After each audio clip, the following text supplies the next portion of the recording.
बिस्मिल्लाहिर्रहमानिर्रहीम। News time के साथ मैं हूं बिशारत राजा और आप देख रहे हैं ऑनलाइन डिजिटल टीवी ऑफिशियल। नाज़रीन, आज चीफ ऑफ आर्मी स्टाफ की तकर्री हुई, उनकी अपॉइंटमेंट हुई। लेफ्टिनेंट जनरल आसिम मुनीर को बहैसियत सिपह सलार पाकिस्तान का जो है वो बनाया गया है और chairman joint chief of army staff general Sahir Shamshad Mirza को नामज़द बनाया गया है। ये तो आज कहानी एक हिजान जो बरपा था पिछले को 2-3 माह से पाकिस्तान के अंदर, इस हवाले से ये आज कहानी समझे मुक गई है। इस पर हम आज बात करेंगे। और दूसरा जो हम कल सुपुर्दोश होने वाले जाने वाले 29 नवंबर को जाने वाले chief of army staff general Bajwa ने कल जो तकरीर की, शुदा का जो फंक्शन था, जो तकरीब थी, उसमें उन्होंने कुछ जाते जाते अपनी तकरीर में 2-3 अहम निकात उठाए। उन निकात के वाले से भी हम बात करेंगे। हमारे साथ मौजूद है सीनियर साफ़ी ISPR को भी पिछले 25 साल से कवर कर रहे हैं सिद्दीक साजिद साहब।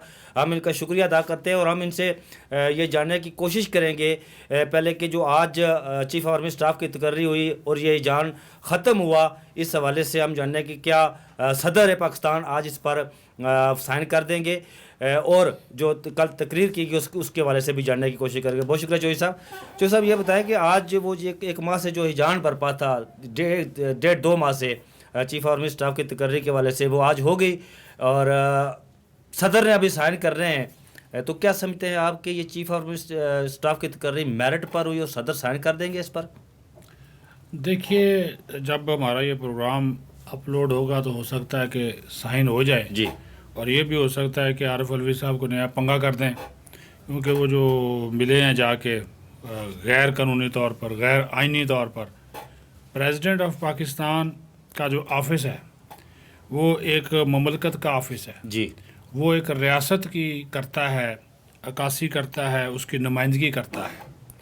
तो उस ऑफिस की एक अपनी प्रेस्टीज है जिसकी आज वायलेशन की है। अगर आप मुझे बात नहीं करने दें, फिर आप इंट्रो देते हैं, अच्छा, फिर आप जब सवाल करते हैं फिर आप बात सुना करें, बीच में आप मेरी बात उछल लेते हैं। आप अपना जब आप नुक्ता नजर, अच्छा जी, बयान करें। तो वो ये उन्होंने वायलेशन की, आइन की, कानून की, अपने ओहदे की और अपने हलफ की। हलफ पढ़े प्रेसिडेंट, आप कोर्ट कवर करते हैं, आप खुद प्रेसिडेंट का हलफ पढ़ें कि वो उसका हलफ क्या था। वो एक ऐसा बंदा, ठीक है, प्रेसिडेंट है, वो इमरान खान का वर्कर नहीं है अब कि आप जाकर उससे मशावरत करें। और उसने एक और बहुत बड़ा ब्लंडर किया, ये भी मैं आपको बताऊं। वो समरी साथ ले गया, जो समरी प्राइम मिनिस्टर की जानब से एडवाइस आई वो साथ ले गया।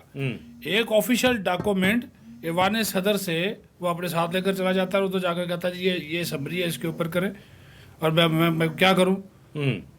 ड्रामा ये चल रहा है, ड्रामा ये है राजा साहब के इमरान खान ये दिखाना चाह रहा है कि अलवी जो कुछ कर रहा है मेरे कहने पे कर रहा है, और अगर वो ये इसकी मंजूरी देता भी है तो क्रेडिट खुद लग जाता है, ठीक है जी मैंने मंजूरी दे दी है जी। अच्छा चौधरी साहब, ठीक है, मैं अगर नहीं भी देगा, आप सर ये बात करते हैं कि वो आइन की खिलाफ वर्जी की है। सर, मियाँ शहबाज शरीफ साहब लंदन जा सकते हैं। देखिए, नवाज शरीफ को मैंने सजा याफ्ता नहीं बनाया हुआ, भारतीय अदालतों ने उन्हें बनाया हुआ है, सजा याफ्ता और नायल करार दिया है। वो वहाँ जाकर एक नायल शख्स से जो इस मुल्क से इलाज की गर्ज से गए हुए अभी तक वापस नहीं आए, मफरूर है अदालतों से, वो उनसे मशवरा कर सकते हैं। तो अगर आप क्यों नहीं कर सकते? यार आप देखिए, जब चीज़ों का आपको पता ना चीज़ों को गुड मत किया करें। देखिए, एक तो नवाज शरीफ है पार्टी का कायद, सुन ले मेरी बात, ठीक है। दूसरी बात, जब शहबाज शरीफ गया उस वक्त तक तो समरी का नामो निशान ही नहीं था।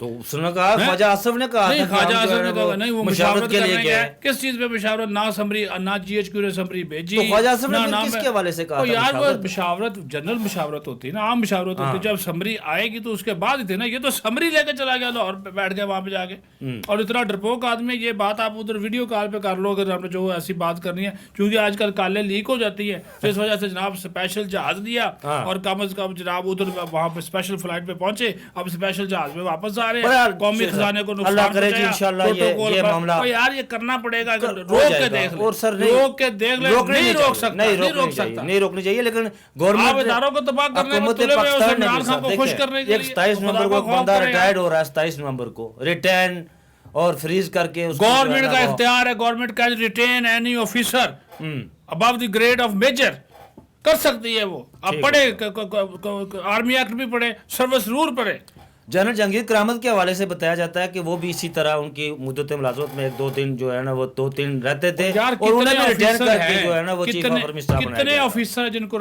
ये कोई पहला वाकया नहीं है, कितने ऑफिसर को रिटेन किया फेडरल गवर्नमेंट ने, उनको कहा कि आप ना हो, और जब आप पंगा करने पर तुले हुए हों और इसी ये हिफ्ज़ मातकद्दम के तौर पर उन्होंने इकदाम उठाया, क्योंकि वो आरिफ अलवी तो प्रेसिडेंट के तौर पे एक्ट ही नहीं कर रहा, वो तो इमरान खान का जाती मुलाजिम बना हुआ है।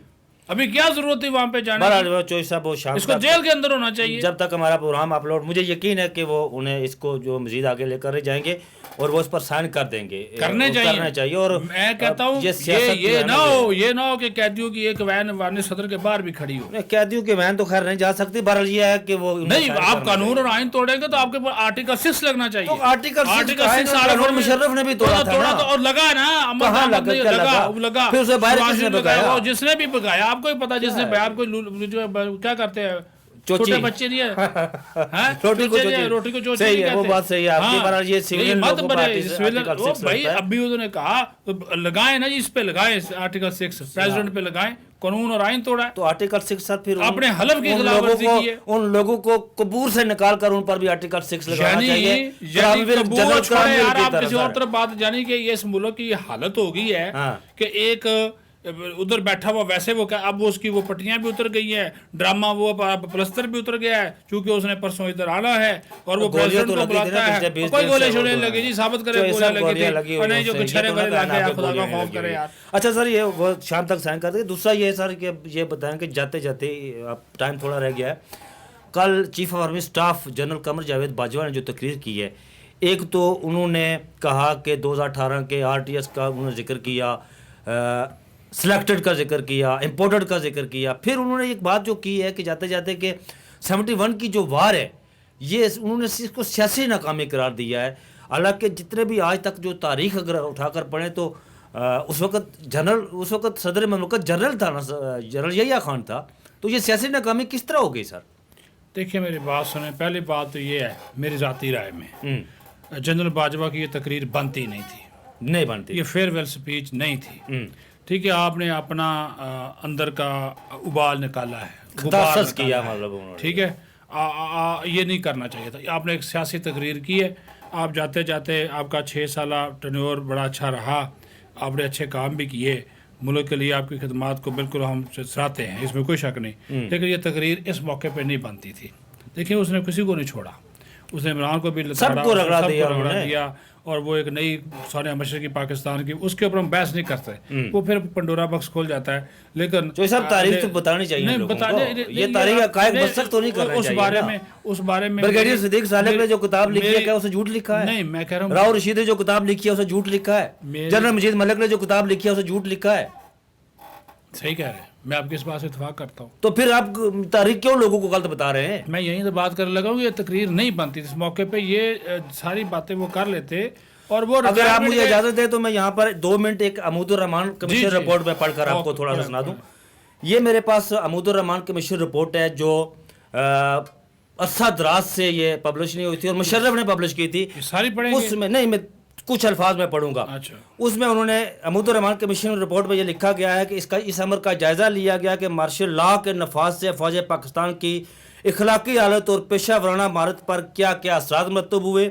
फौजियों को मेरिट के बगैर ज़मीनें अलाट की गई और गैर कानूनी मरात भी फराम की गई।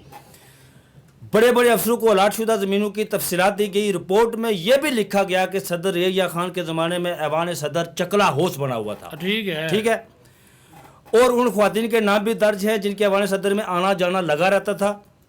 ठीक है। वसाइल की फरमानी, शराब नोशी की ज्यादती और गैर मुस्तहिक तरक्कियों के बायस फौज की आला क़यादत में दफाई मनसूबाबंदी की आलियत मफकूद थी। मतलब उनमें आलियत नहीं थी दफाई मनसूबाबंदी की।